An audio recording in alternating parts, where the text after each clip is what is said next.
द्वारका विधानसभा के विधायक प्रद्युम्न राजपूत की जीत की खुशी में सिविल डिफेंस के सागरपुर वार्डन विनोद राजपूत ने अपने निवास स्थान पर तिरंगा पार्क में जीत की बधाई के लिए हवन करवाया और प्रद्युम्न राजपूत को पगड़ी पहनाई और तलवार देकर स्वागत भी किया। खुशी के मौके पर 2 बार बंदूक से फायरिंग भी की और सभी सागरपुर वार्ड 118 के भाजपा कार्यकर्ताओं की समस्याएं सुनी। इस मौके पर विनोद राजपूत के साथ समाज सेवक वीरेंद्र सहरावत, भाजपा कार्यकर्ता रेनू रानी व ममता दत्ता सभी का प्रद्युम्न राजपूत ने माला के साथ स्वागत किया। और आज विनोद राजपूत ने अपनी शादी की 40वीं वर्षगांठ भी मनाई और सिविल डिफेंस के जवान भी मौजूद रहे। आइए देखते हैं इस वीडियो में प्रद्युम्न राजपूत की खुशी की लहर किस प्रकार दिखाई दी है। देखिए ये खास रिपोर्ट। बन गई है, सरकार ने अपना चार्ज ले लिया है और अब काम में तेजी आएगी। आयुष्मान योजना की भी आपको जानकारी लगी। ये कहा था कि पहली कैबिनेट की मीटिंग होगी तो उसके अंदर इसका ऑफिशियली घोषणा करेंगे। तो आप ये मान के चलिए दिल्ली के अंदर इतने काम होंगे कि जो उन्होंने 10 साल दिल्ली पीछे छोड़ दी और दिल्ली के अंदर अब डबल इंजन की जो सरकार बनी है और मोदी जी की देखरेख के अंदर बहुत काम होंगे। और जब अपनी सरकार होती है ना तो और ज्यादा काम करने का मौका मिलता है। मैं तो उस समय 6 करोड़ की योजना कब लेके आया था जब हमारी सरकार भी नहीं थी। तो आने वाले टाइम के अंदर जो भी काम है, पेंशन के काम है, सड़कों के काम है, सब काम कराएंगे। उसमें कहीं भी कोई कमी किसी तरह की नहीं रहेगी। ऑफिस के अंदर मिलने का मेरा समय मैंने जो रखा है, सुबह सुबह सब लोग ऑफिस भी जाते हैं, मिलने में सुविधा रहे।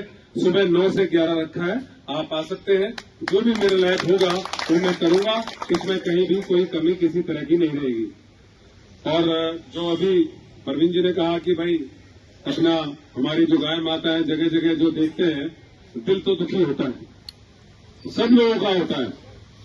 और लोग क्यों इनको छोड़ देते हैं, हैरानी होती है इस बात की।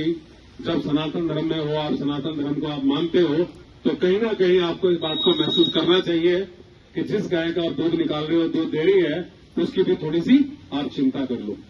लेकिन मैं भी कहीं जाता हूं, आता हूं, देखता हूं, या पुल के नीचे भी उधर भी, तो दुख होता है। चलते चुनाव के अंदर मुझे एक महिला मिली और मुझसे उन्होंने कहा कि मैं जब गायों को ऐसा देखती हूं तो मेरे मन में तड़प उठती है, मेरा दिल दुखी होता है। और कूड़ेदान के आसपास चले जाओ और जब हम देखते हैं ना जी, थैलियों के ढेर लगे पड़े हुए हैं और वो थैलियों को खा रही हैं, तो गाड़ी में जब बैठ के निकल रहे होते तो वास्तव में दिल दुखी होता है कि ये सारी समस्याएं हम लोगों ने ऐसी विकट कर दी है। सोचते सभी हैं, इस चीज से दुखी सभी होते हैं, लेकिन सब प्लास्टिक की थैली भी यूज करते हैं, फेंक के भी आते हैं। तो ये तो एक तरह से सभी को इसमें अपने व्यवहार में बदलाव लाना होगा। कोई एक व्यक्ति कुछ भी नहीं कर सकता। अगर आज हम सब बैठे हैं, हमारी माताएं बहनें भी हैं, आप सब भी हैं, तो इस बात की चिंता करें, कहीं भी कोई भी चीज गायों के लिए है, मान लो मटर के छिलके ही है जी, सब्जी है जी, कोई भी जो सर्दियों में घर में जहां उनको लगता भी है गाय माता होती है, तो वहां उनको दे दे बजाय थैली में डालने के लिए। हम इंसानियत के नाते सब लोग पहल करें।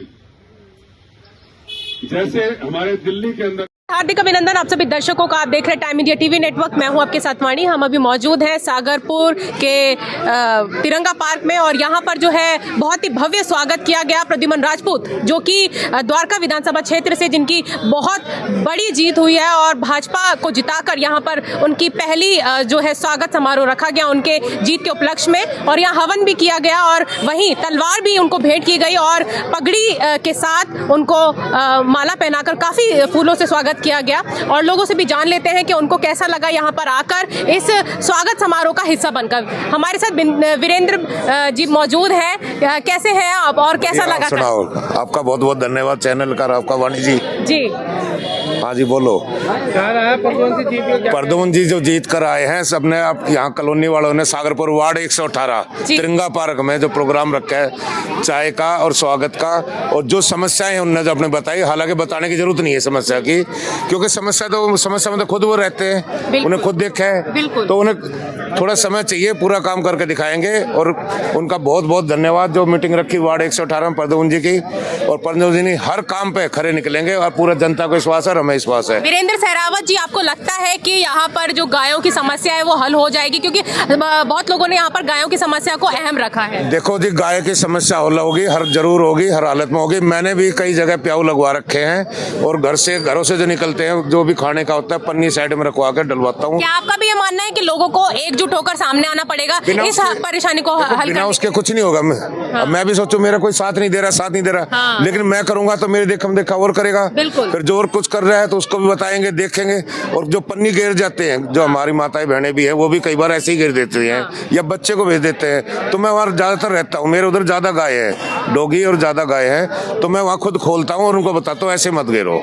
तो उससे पन्नी जो है गलती नहीं पेट में, गौ माता मर जाती है। तो रेनू रानी जी हमारे साथ जुड़ी हैं, कैसी हैं आप? बहुत बढ़िया। आज का स्वागत समारोह प्रद्युमन राजपूत जी के लिए रखा गया, कैसा लगा आपको? स्वागत तो भव्य ही हुआ है प्रद्युमन जी का, और मैं तो कहूँगी पहले वानी आपका और रण सिंह जी का बहुत बड़ा हाथ रहा है इस चुनाव में, और आपने चुनाव को कहां से कहां पहुंचा दिया। जितनी तारीफ आपकी करे, भाई साहब की करे, कम है। आप लोगों ने भी बहुत मेहनत, आपने भी बहुत, इंडिया का भी बहुत बहुत स्वागत, टाइम इंडिया का भी बहुत स्वागत है। लेकिन रेनू रानी जी, आपने जो आवाज बनकर, महिलाओं की आवाज बनकर जो आवाज उठाई है, बहुत अच्छा लगा, जो कि महिलाओं की आवाज बनकर आप निकली यहाँ पर गली गली सड़क सड़क।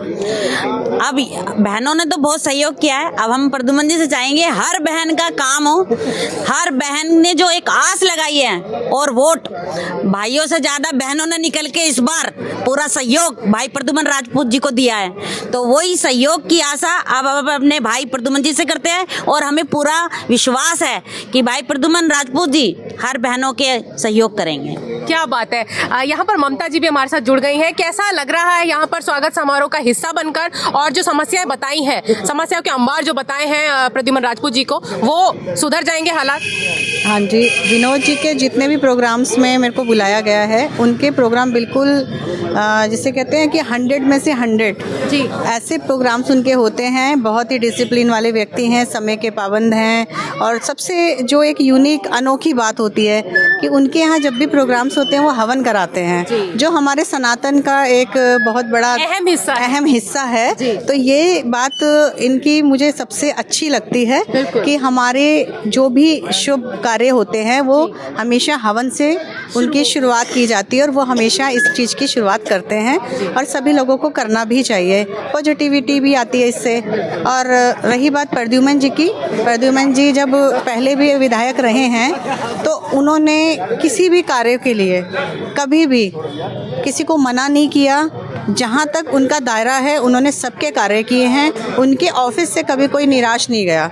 जैसे कि एक जब हम किसी मंदिर में, दरबार में जाते हैं ना, तो एक उम्मीद से जाते हैं कि हमारा कार्य पूर्ण होगा, परेशानी हल हो जाएगी, परेशानी हल हो जाएगी।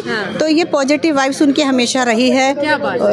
तो हम हमेशा प्रद्युमन जी से उम्मीद हमारी जो भी रही उस पर वो बहुत हमेशा खरे उतरे हैं, और इस बार भी वो उतरेंगे, यही मैं।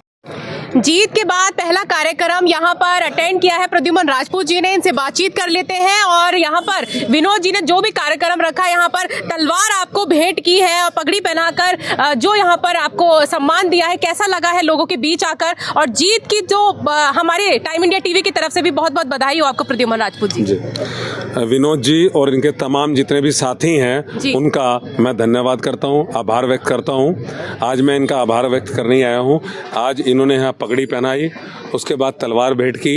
इनका मैं हाथ जोड़ करके सबका आभार व्यक्त करता हूं कि आप सब लोगों ने मेहनत की, दिन रात एक किया और इस वार्ड से शानदार जीत दिलवाई। और इसके लिए सभी जितने भी यहाँ लोग आए हुए हैं, मेरा अपना खुद का विचार यही है कि मैं जगह जगह जाऊं और जहाँ जहाँ भी सब लोग मिलेंगे उनका व्यक्तिगत तौर पर आभार व्यक्त करूं, उनका धन्यवाद करूं। और आपके चैनल के माध्यम से उनको भी कहना चाहूँगा जिन्होंने मुझे वोट किया, सपोर्ट किया।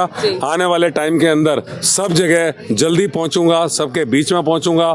सबका धन्यवाद खुद करूँगा, आभार व्यक्त करूँगा, ये मेरी कोशिश रहेगी। एक सवाल मेरा भी है, अब ये तारा दल जैसे आदमियों गिरने कब बंद हो जाएंगे, कितनी जल्दी कार्रवाई होगी? देखिए, एक बात समझ लीजिए कि अब दिल्ली में भारतीय जनता पार्टी की सरकार बन गई है और द्वारका के अंदर भी कमल खिल चुका है। आपदा दिल्ली से भाग चुकी है। आपदा अब चली गई है तो दिल्ली के अंदर भी और द्वारका विधानसभा के अंदर भी काम होंगे। एक एक गलियां मैंने देखी हुई हैं और बहुत बुरा हाल है इलाके का। इन्होंने पिछले 5 साल कोई काम नहीं किया। अब ये सब काम करवाएंगे, इनमें तेजी लाएंगे, ज़्यादा से ज़्यादा काम करवाएंगे। और मैंने पहले भी कहा था चुनाव के अंदर, ये सब तो बहुत बेसिक चीज़ें हैं। सड़कें होनी चाहिए, लोगों को चलने के लिए मिलनी चाहिए, पानी साफ़ होना चाहिए, ये कूड़े के ढेर नहीं होने चाहिए। ये सब चीज़ें तो बहुत बेसिक चीज़ें हैं। और आने वाले टाइम के अंदर ऐसी कोई दुर्घटना ना हो क्षेत्र के अंदर जो हमारे बाबूजी ताराचंद जी के साथ हुई थी। चोट लगी, टाँके लगे, बहुत लोगों के घुटने टूटे, चोट लगी घुटनों पे। ऐसी आने वाले समय में नहीं हो तो आने वाले समय में तेज़ी से काम करवाएंगे, विकास के काम में तेज़ी आएगी। एक सवाल और है, ये गायें का कब तक निजात मिल जाएगी क्षेत्र वालों को? क्योंकि आपने साफ साफ कहा इसमें एक टीम बनाएंगे करेंगे, लेकिन यहाँ से कब तक हट जाएगी? आपकी सरकार एमसीडी में भी आपकी आने वाली है। देखिए ऐसा है, समस्याओं का तो अंबार लगा हुआ है, सब चीज़ों में समय लगेगा। और एक सनातनी होने के नाते, एक हिंदू होने के नाते हमारी वैसे भी जिम्मेवारी बनती है। ऐसा नहीं कि केवल राजनीतिक व्यक्ति हूँ उस नाते से जिम्मेवारी बनती है, हिंदू होने के नाते बनती है और हम सबकी बनती है। जितने भी मेरे बड़े बुजुर्ग, मेरे भाई बहन यहाँ सब खड़े हैं, सबकी जिम्मेवारी बनती है। और जैसा कि मैंने कहा, कहीं भी किसी भी समाज में जब बदलाव लाना होता है, सभी लोग इकट्ठे होकर जब प्रयास करते हैं तभी बदलाव आता है। तभी मैंने आज की इस मीटिंग के अंदर कहा कि आप सब लोग भी सहयोग दें। ऐसे कुछ लोगों का ग्रुप बनाते हैं, ऐसे कुछ लोगों का समूह बनाते हैं जिनमें सेवा भाव है और समय भी है और करना भी चाहते हैं, लेकिन वो कई बार सोचते हैं मैं अकेला क्या करूंगा। जब ऐसे 10 लोग, 20 लोग, 15 लोग इकट्ठे होंगे तो निश्चित तौर पे कहीं से तो शुरुआत होगी और हम करेंगे। ये हमारा फर्ज भी बनता है, जिम्मेवारी भी